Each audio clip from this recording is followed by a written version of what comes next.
Ah, dans cette question, il faut convertir 0,15 gigaoctets en mégaoctets. Alors, 1 gigaoctet, c'est 1000 mégaoctets. Pourquoi c'est 1000 mégaoctets? Alors, si on prend la signification des préfixes, giga, c'est 10 puissance 9, c'est 1 milliard. Méga, c'est 10 puissance 6, c'est 1 million. 1 milliard, c'est 1000 millions. 10 puissance 9, c'est 1000 fois plus grand que 10 puissance 6. Donc, 1 gigaoctet, c'est 1000 mégaoctets. Donc, si je vais 0,15 gigaoctets maintenant, pour trouver un mégaoctet, je multiplie par 1000. 0,15 fois 1000, ça fait 150. Donc, 0,15 gigaoctets, c'est 150 mégaoctets. Je rappelle que l'unité ici, c'est l'octet. Un gigaoctet, c'est 1 milliard d'octets. Et un mégaoctet, c'est 1 million d'octets.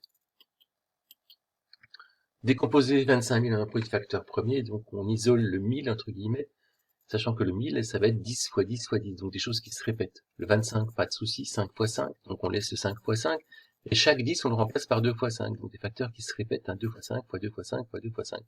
Ce qui fait que dans la décomposition en facteur premier, il n'y a que des 2 et des 5. 2, il est 3 fois, donc 2 puissance 3. 5, on le voit 5 fois, donc 5 puissance 5. La lecture est un peu plus complexe, puisque lorsqu'on avançait la lecture de A, hein, si on avance de 1, ben on monte, on voit pas trop de combien, puisque c'est moins de 1. Donc en fait, on va avancer de 4 pour monter de 1. 4 et 1. Donc la pente ou le coefficient directeur sera faible, donc plus petite que 1. Si j'avance de 4, je monte de 1. Donc si j'avance de 1, c'est 4 fois moins, je divise par 4, je vais monter de 1 divisé par 4, 1 quart. Donc le coefficient directeur, c'est 1 quart. L'ordonnée à l'origine, c'est 5. C'est ce qu'on voit ici. Pour 0, ça fait 5. Et donc f de x égale 1 quart de x plus 5. Alors comment on peut vérifier? Là, c'est quand même très important de vérifier. On peut avoir des doutes sur le coefficient fractionnaire. Pour 0, 1 quart fois 0, ça fait 0, ça fait 5. Pour 0, ça fait 5. Je vais remplacer x par 4 avec le 1 quart. 1 quart fois 4. 4 divisé par 4, ça fait 1. 1 quart fois 4, ça fait 1. 1 plus 5, ça fait 6. Donc pour 4, ça doit faire 6. Pour 4, ça fait bien 6. Donc c'est juste.